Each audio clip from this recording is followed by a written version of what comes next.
भिखारी दामाद ने बनाया बेटी को महलों की रानी। चिलचिलाती गर्मी में दामिनी सड़क पर जूते पॉलिश कर रही है।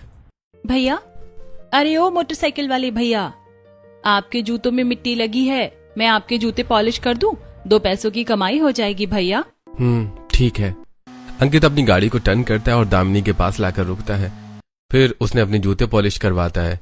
अब अंकित देखता है कि कड़ी गर्मी में दामिनी जूते पॉलिश कर रही है। उसके माथे से पसीना टपक रहा है। भैया, आपके जूते पॉलिश हो गए, आपका पूरे 50 रुपए हुए हैं, दे दीजिए। अब अंकित जेब से 500 रुपए का नोट निकालता है और दामिनी के हाथ में देता है। वहीं दामिनी अपने गले से 500 रुपए के छुट्टे ढूंढती है। भैया, आपके पास 50 रुपए नहीं है क्या? मेरे पास इसके छुट्टे नहीं है, मुझे आप कहीं से बस 50 रुपए दे दीजिए। अरे ये सारे पैसे तुम रखो, ये मैंने तुम्हें ही दिए हैं। तुम इतनी कड़ी धूप में मेहनत कर रही हो, कुछ ठंडा खरीद कर खा पी लेना, कुछ घर वालों के लिए भी खरीद लेना। नहीं भैया, खाऊंगी तो ईमानदारी का ही, मेहनत करके ऐसे फ्री में आपके पैसे नहीं लूंगी।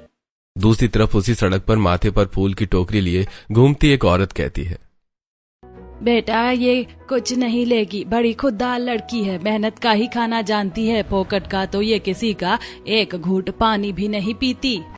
ओ, मैं सैल्यूट करता हूँ आप जैसी लड़कियों को, भगवान तुम्हें तरक्की दे और अच्छी जिंदगी भी। अब 50 रुपए देके वो शख्स वहां से चला जाता है। वहीं शाम होते ही दामिनी अपनी जूते पॉलिश का धंधा बंद करके ठेला लेकर बाजारों में सब्जी बेचने लगती है। आलू ले लो, भिंडी ले लो, ताजी ताजी सब्जियां खरीदो।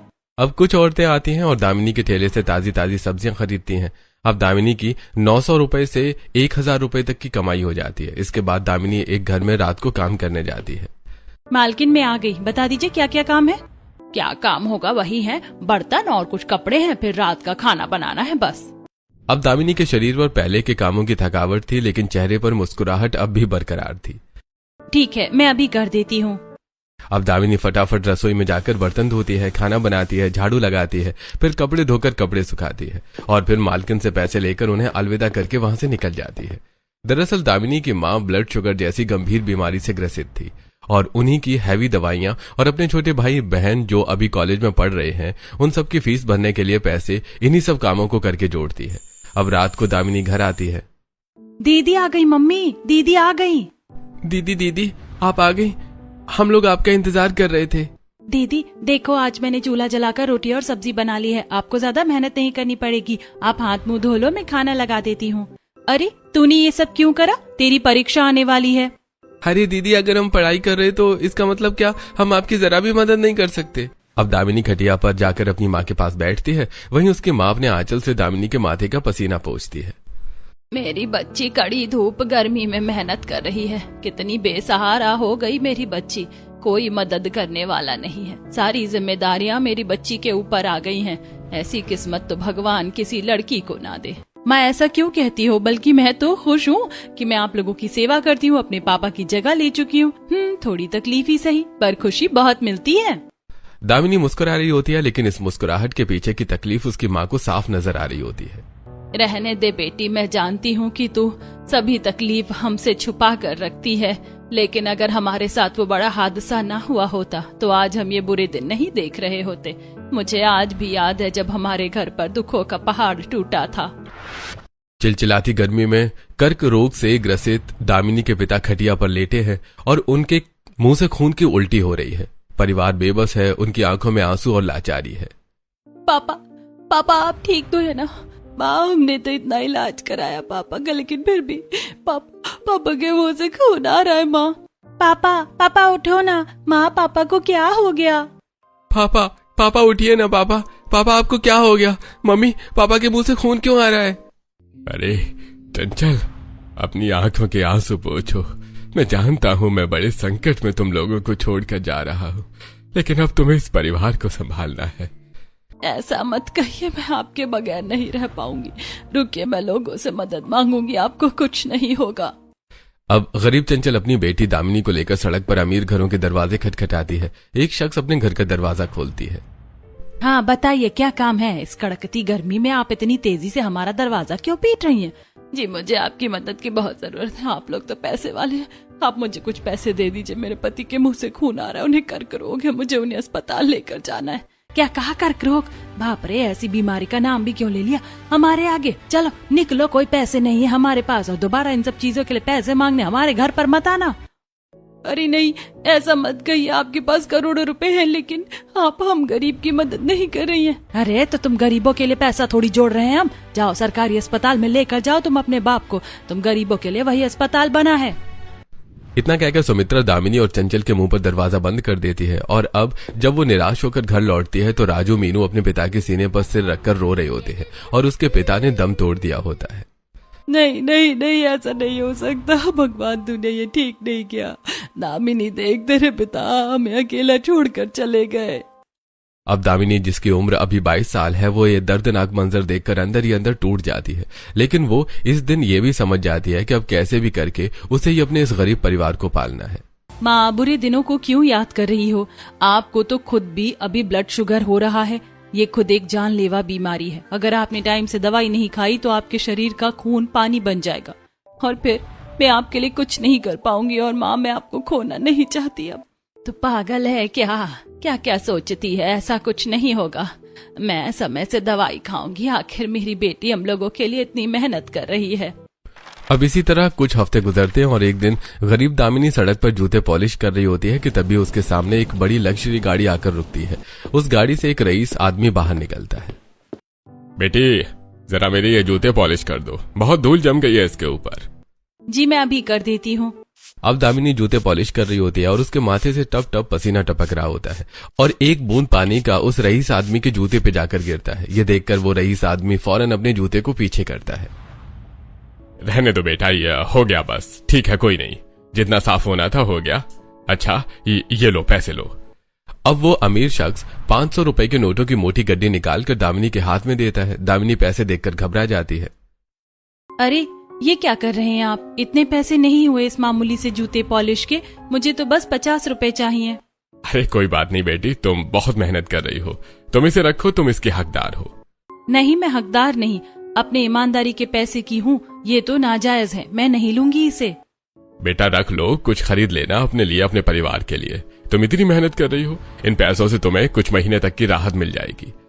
अब दामिनी वो पैसे लेने से साफ मना कर देती है। ये देखकर अनिल फौरन अपनी कार के पास आता है और कार में से खाने पीने की चीजें दामिनी को देने जाता है। ठीक है बेटा, तुम पैसे नहीं ले रही हो तो ये खाने पीने का सामान ले लो। ये तरबूज, खरबूज और ये नारियल पानी और इस थैली में जूस वगैरह की बोतल है, तुम इसे पी लेना। तुम कड़ी धूप में काम कर रही हो। मैं ये भी नहीं लूंगी साहब, आप मुझे ये सब मत दीजिए। मैं मुफ्त का कुछ नहीं लेती, मैं अपनी कमाई से ये सब खरीद कर पी लूंगी। आप इन्हें वापस ले जाइए। अब दामिनी का ये आत्मनिर्भर वाला व्यवहार और स्वाभिमानी विचार देखकर खिड़की में बैठा अनिल का बेटा राजकुमार काफी अट्रैक्ट हो जाता है और उसे उसी क्षण दामिनी पसंद आ जाती है। वो अनिल मायूस होकर दामिनी को 50 रुपए देता है और सारे खाने पीने की चीज वापस गाड़ी में रखता है और गाड़ी स्टार्ट करके अपने राजमहल में आ जाता है। ड्राइवर गाड़ी का दरवाजा खोलते हैं, जिसके बाद अनिल रणवीर बाहर निकलते हैं और महल के अंदर जाते हैं।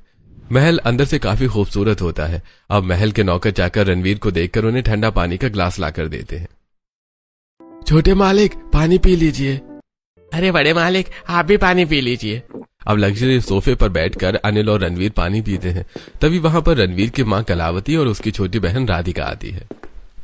अरे भैया पापा, आज तो आप लोग बहुत जल्दी आ गए। क्यों, क्या हुआ? आज हमारे बिजनेस का काम जल्दी खत्म हो गया क्या?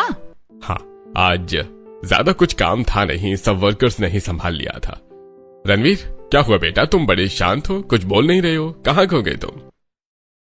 पापा, उस लड़की को मैंने खिड़की से देखा, काफी मासूम और स्वाभिमानी थी, जिसे आप पैसे दे रहे थे और फिर कुछ खाने का भी सामान ऑफर किया था, बट उसने लेने से मना कर दिया। मुझे वो लड़की बहुत अच्छी लग रही थी। हाँ, वो लड़की तो अच्छी थी, काफी समझदार भी थी और मेहनती भी। चलो वैसे तुम बहुत थक गए हो, जाओ आराम करो। कलावती, मेरा भी नाइट ड्रेस दे दो, मैं भी थोड़ा आराम करूं। अब सभी लोग अपने अपने कमरे में आराम करने चले जाते हैं। वहीं रणवीर अभी भी अपने कमरे में वहीं खोया होता है। वो लड़की मेरे दिमाग से निकल ही नहीं रही है। अब मैं और उसके बारे में जानना चाहता हूँ। मैं कल ही पता करूंगा कि वो सारा दिन कैसे क्या करती है। उसके सारे डिटेल्स मुझे कल की डेट में चाहिए ही चाहिए। अब अगले दिन सुबह रणवीर अपने ड्राइवर से, दीपक गाड़ी निकालो, आज हमें लॉन्ग ड्राइव पर जाना है। ओके छोटे मालिक। बेटा, किसी जरूरी काम से जा रहे हो क्या? माँ, हाँ मैं जरूरी काम से जा रहा हूँ, मैं शाम तक आ जाऊंगा। अब गाड़ी में बैठकर रणवीर लॉन्ग ड्राइव पर निकल जाता है। छोटे मालिक, गाड़ी को लेकर कहाँ जाना है? कल पापा एक लड़की के पास आए थे सड़क पर जो जूते पॉलिश कर रही थी। मुझे उसे देखना है फिर से। तुम थोड़ी दूरी पर हमारी गाड़ी वहीं खड़ी कर दो। अब ड्राइवर गाड़ी रोकता है और दूर से रणवीर देखता है कि दामिनी कैसे कड़ी मेहनत कर रही है। धूप में लोगों की जूते पॉलिश करके धीरे धीरे शाम हो जाती है। दामिनी अपने सभी सामान को समेटने लगती है। ये देखकर रणवीर गाड़ी में बैठता है। ड्राइवर, उस लड़की का हमें पीछा करना है। अब दामिनी अपने घर के आंगन में रखे सब्जियों के ठेले को उठाकर सब्जी मंडी जाती है। ये देखकर ड्राइवर भी उसके पीछे पीछे जाता है। रणवीर कार के अंदर से देखता है कि दामिनी कितनी मेहनत से बाजार में सब्जी बेच रही है। अब धीरे धीरे रात होने लगती है, जिसके बाद दामिनी अपनी सब्जी का ठेला लेकर अमीर बसंती के घर के पास आती है और ठेला बाहर रखकर उसके घर में जाकर नौकरानी का काम करती है। वहीं रणवीर दूर से यह सब कुछ देख रहा होता है। अब दामिनी नौकरानी का काम खत्म करके अपना ठेला लेकर अपने घर में जाती है। रणवीर अभी भी कार से उसका पीछा करता है। अब जब दामिनी अपने घर में घुस जाती है तो रणवीर कार से निकलकर उसके घर की तरफ हल्के कदमों से बढ़ता है। सामने एक छोटी सी खिड़की होती है और रणवीर बिना किसी संकोच के उस खिड़की के पास जाता है और अंदर की ओर झांकने लगता है और देखता है कि दामिनी की माँ बीमार बिस्तर पर लेटी है और उसके पैरों में काफी ज्यादा सूजन है। माँ, आप अपनी दवाई टाइम से नहीं ले रही हो ना। आपके पैरों में ये सूजन कैसे हो सकती है? इसका मतलब आपका ब्लड शुगर बढ़ रहा है और शरीर में खून की कमी हो रही है। इंसुलिन खरीदने के भी पैसे नहीं है मेरे पास। माँ, आप टाइम से दवाई क्यों नहीं ले रही हो? बेटा, मैं ठीक हूँ। ये बस ऐसी छोटी मोटी चीजें मुझे होती रहती हैं। नहीं दीदी, आपके जाने के बाद मम्मी बहुत लापरवाही करती हैं। हम कॉलेज से आकर इन्हें समझाते हैं, लेकिन ये हमारी एक नहीं सुनती। हाँ दीदी, मीनू ठीक कह रही है। आप ही कुछ बोलिए ना माँ को। माँ, आप क्या चाहती हैं कि मेरे सर से माँ का हाथ भी हट जाए? पिता ने तो साथ छोड़ ही दिया था, अब आप भी वही चीज कर रही हैं। अब ये सुनकर चंचल की आंखों से आंसू गिरने लगते हैं। नहीं मेरी बच्ची, मैं अपने ऊपर पूरा ध्यान दे रही हूँ और देखना, मैं जल्द ही ठीक हो जाऊंगी। चलिए खाना खा लीजिए माँ। अब दामिनी का गरीब परिवार एक साथ बैठकर खाना खाते हैं। वहीं ये दर्द भरा दृश्य देखकर खिड़की के बाहर खड़ा रणवीर की आंखों से आंसू गिरने लगते हैं। अब रणवीर नम आंखों से आकर गाड़ी में बैठता है। ड्राइवर गाड़ी चला रहा होता है और रणवीर की आंखों की तरफ देखता है जहां उसकी आंखों से आंसू गिर रहे होते हैं। अब ड्राइवर रणवीर को घर पर छोड़ता है। रणवीर अपने महल में आता है और अभी भी उसकी आंखों से आंसू गिर रहे होते हैं। ये देखकर रणवीर के माता पिता, क्या हो गया बेटा? अरे सुनिए, हमारे इकलौते बेटे की आंखों में आंसू हैं। किसने तकलीफ पहुंचाया बेटा तुम्हें? क्या हुआ, बोलो ना। चुप क्यों हो बेटा? हमें घबराहट हो रही है। अब रणवीर अपनी आंखों से आंसू पोंछता है और दामिनी की सारी सच्चाई अपने घर वालों से बताता है। ये सुनकर उनकी भी आंखों से आंसू गिरने लगते हैं। बेटा, पर तुमने उस लड़की को इतनी बारीकी से जानने की कोशिश ही क्यों की? पापा, क्योंकि मैं उस लड़की को पसंद कर बैठा था और अब उसकी तकलीफ देखकर मैं बहुत ज्यादा दुखी हो चुका हूँ। मुझे उसकी तकलीफ खत्म करनी है और मुझे अब उससे शादी करनी है। बेटा, ये तो तुम्हारे बहुत अच्छे विचार हैं कि तुम एक गरीब लड़की की मदद करना चाहते हो। हमें बहुत फक्र है तुम्हारे इस फैसले से। ठीक है बेटा, हम कल ही उसके घर में रिश्ता लेकर पहुंचेंगे। तुम चिंता मत करो, सब अच्छा होगा। अब कलावती अपनी बेटी के साथ ड्राइवर दीपक और सामान उठाने के लिए घर के नौकर सुरेश मनोज को लेकर एक्सपेंसिव मॉल में आती है, जहां वो एक्सपेंसिव डिजाइनर लहंगा, हैवी चूड़ी, कंगन और डायमंड के नेकलेस वगैरह लेती है। अब सारी शॉपिंग के बाद वो लोग घर आते हैं और अगले दिन रणवीर के पिता अनिल ड्राइवर और दोनों नौकरों को लेकर गरीब दामिनी के घर पहुंचते हैं। दामिनी की मां चंचल दो नौकर के हाथ में गहने, जेवर, कपड़े, पैसे देखकर दंग रह जाती है। जी, आप लोग कौन हैं और ये इतना सारा गहना, पैसे, कपड़े लेकर आप हमारे गरीब घर में क्यों आए हैं? अरे पर मैंने आपको देखा है, आपने एक बार शायद मुझसे जूते पॉलिश करवाए थे। हाँ बेटा, मैं वही हूँ। पर आज मैं जूते पॉलिश कराने नहीं बल्कि अपने बेटे का रिश्ता लेकर तुम्हारे घर पर आया हूँ। मेरा बेटा तुमसे बहुत प्यार करता है। हम महलों में रहते हैं, तुम्हें वहां पर किसी की चीज की जरूरत नहीं होगी। खुद का बिजनेस है हमारा, जब जो चाहे वो पहन और खा पी सकती हो तुम। अनिल खुश होता है, लेकिन चंचल और दामिनी के चेहरे पर एक चिढ़ होती है। रुकिए भाई साहब, मैं अपनी बेटी की शादी किसी अमीर घर में नहीं करूंगी। और एक अमीर घर के लोग मुझ गरीब की बेटी से शादी क्यों ही करेंगे? अरे मैं जानती हूँ, आप जैसे अमीर लोग गरीब घर की बेटी को ब्याह कर ले जाते हैं और अपने घर में उसे नौकरानी बना कर रखते हैं। और फिर समाज भी हमारा साथ नहीं देता, ये सोचकर कि गरीब की बेटी तो नौकरानी के लिए ही बनी है। मेरी माँ बिल्कुल ठीक कह रही है। मैं किसी अमीर घर के लड़के से शादी नहीं करना चाहती। मैं गरीब घर के लड़के से शादी करना चाहती हूँ जो खुद मेहनत करके पैसे कमाना जानता हो, पूर्वजों की कमाई पर उड़ता ना हो। सच कहूँ तो अगर आपके बेटे आज यहाँ उपस्थित होते तो मैं उनके मुंह पर इस रिश्ते के लिए मना कर देती। आप लोग जा सकते हैं, हमें ये शादी नहीं करनी। अब ये सुनकर अनिल काफी मायूस हो जाता है और बिना कुछ कहे नौकरों के साथ गाड़ी में बैठकर घर आ जाता है। क्या हुआ पापा? क्या कहा उस लड़की ने? हमारा रिश्ता पक्का तो हो गया ना? बेटा सच कहूं तो तुम जैसा सोच रहे हो वैसा वहां कुछ नहीं हुआ है। उस लड़की ने साफ मना कर दिया इस शादी से, और उसकी माँ का कहना है कि अमीर लोग बहुत घटिया होते हैं, गरीब लड़कियों की इज्जत नहीं करते। वहीं लड़की ने भी कहा कि वो किसी भिखारी से शादी कर लेगी, लेकिन किसी अमीर परिवार के बेटे से शादी वो कभी नहीं करेगी। हाँ छोटे मालिक, और उन्होंने तो सारे शगुन का सामान भी लौटा दिया। क्या उस लड़की ने मेरे भाई से शादी करने के लिए मना कर दिया? उसे पता भी है इस महल की रानी बनने के लिए लड़कियां तरसती हैं। हे भगवान, ये गरीब लड़की न जाने कितनी बार मेरा दिल जीतेगी। आप लोग देख रहे हैं, उसके अंदर 1 रुपया का भी लालच नहीं है। उसकी ये पर्सनैलिटी बार बार मेरे दिल को छू जाती है। क्या कहा उसने? वो अमीर से नहीं पर भिखारी से शादी कर लेगी। ठीक है, मैं उसके लिए भिखारी बनने के लिए भी तैयार हूँ। भैया आप पागल हैं? आप महलों के राजा हैं और उस गरीब लड़की के लिए आप भिखारी बनेंगे? रहने तो बेटी, अपना सही गलत वो खुद समझ सकता है। अब अगले दिन रणवीर पुराने से फटे कुर्ते पाजामे और कंधे पर तौलिया लिए भिखारी का रूप धारण करके सड़क पर भीख मांगता है। भगवान के लिए कुछ पैसे दे दीजिए, कुछ दिनों से कुछ खाया पिया नहीं है। अब रणवीर इतना बोलता ही है कि तभी कुछ अय्याश लड़के रणवीर के सिर पर पत्थर मारते हैं। अरे अच्छा खासा हट्टा कट्टा शरीर लेकर सड़क पर भीख मांगता है, बेशरम कहीं का, चला जाए यहाँ से। अब रणवीर का शरीर जख्मी हो जाता है। अरे कोई मदद करो, कोई मेरी मदद करो। अब रणवीर दर्द से कराह रहा होता है कि तभी दामिनी उसे देखती है और उसे अपने पास लाकर बिठाती है। अरे सर पर तो बहुत ज्यादा चोट आ गई है, क्या जरूरत है भीख मांगने की? मुझसे ज्यादा लाचार हो क्या? एक लड़की होकर मैं जूते पॉलिश कर सकती हूँ और तुम लड़के होकर भीख मांग रहे हो। गलती हो गई, आप बिल्कुल ठीक कह रही हैं। मैं भी जूते पॉलिश करूंगा, आप मुझे भी सिखाओ ये सब।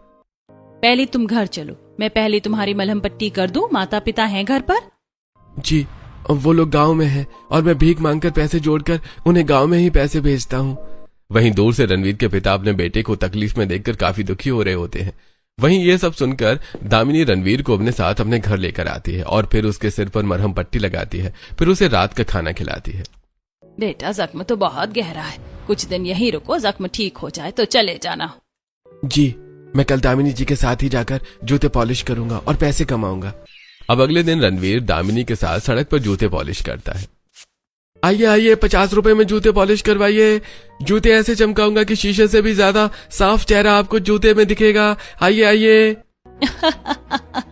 काम के साथ साथ पंच लाइन भी मारते हो तुम, अच्छा है। अब दामिनी हंसती है। इतने में रणवीर के सामने एक अमीर शख्स जूता पॉलिश करवाने आता है। ये देखकर रणवीर फटाफट तौलिए से अपना मुंह ढक लेता है।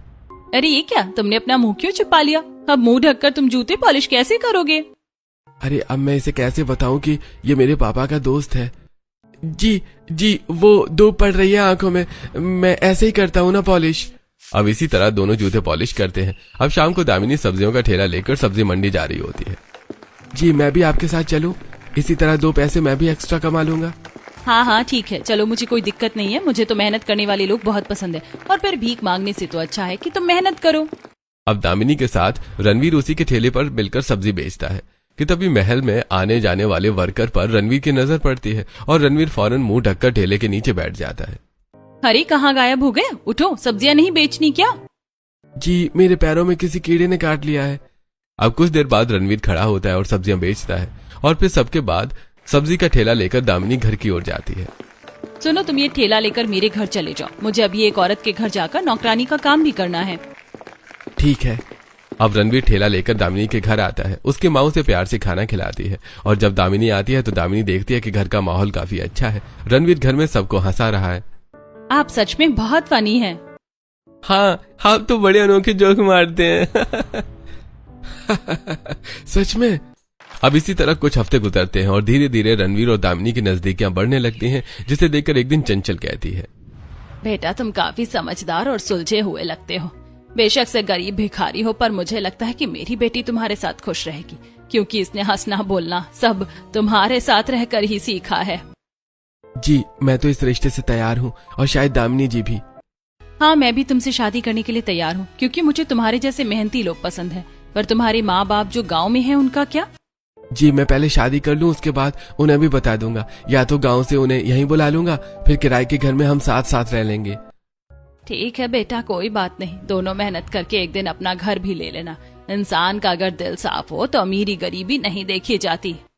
अब कुछ ही हफ्तों में चंचल अपनी बेटी दामिनी की शादी एक भिखारी दामाद से पूरी विधि विधान के साथ करवा देती है। वहीं आसपास के लोग ये सब देखकर, बाप रे, कैसी माँ है, खुद तो गरीब है ही और बेटी की भी शादी एक भिखारी दामाद से करवा दिया।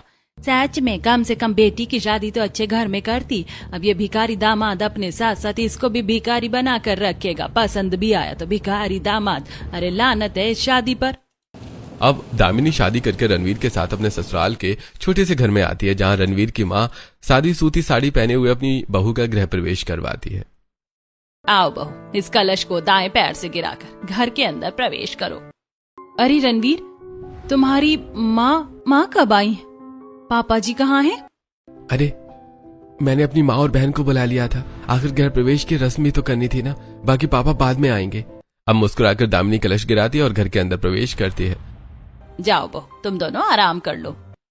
अब दामिनी अपने भिखारी पति के साथ छोटे से कमरे में आती है। अच्छा, तो तुम यहाँ किराए पर रहते हो? रणवीर, वैसे तुम चिंता मत करो, हम मिलकर बहुत पैसा कमाएंगे और अपना खुद का घर ले लेंगे।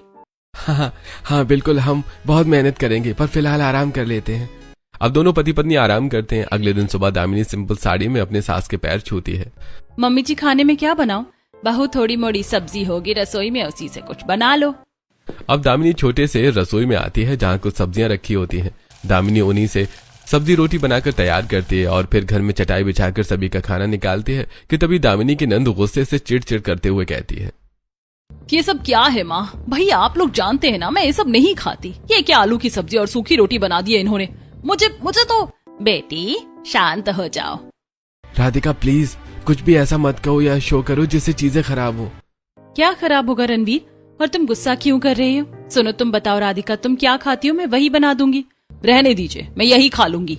अब कुछ हफ्ते के बाद कलावती, बेटा जाओ, अपनी पत्नी को कहीं घुमा लाओ। अब रणवीर अपनी पत्नी के साथ फेमस गार्डन में आता है। दामिनी, ये हमारे यहाँ का फेमस गार्डन है, यहाँ के फूल पत्तियाँ सब बहुत खूबसूरत हैं।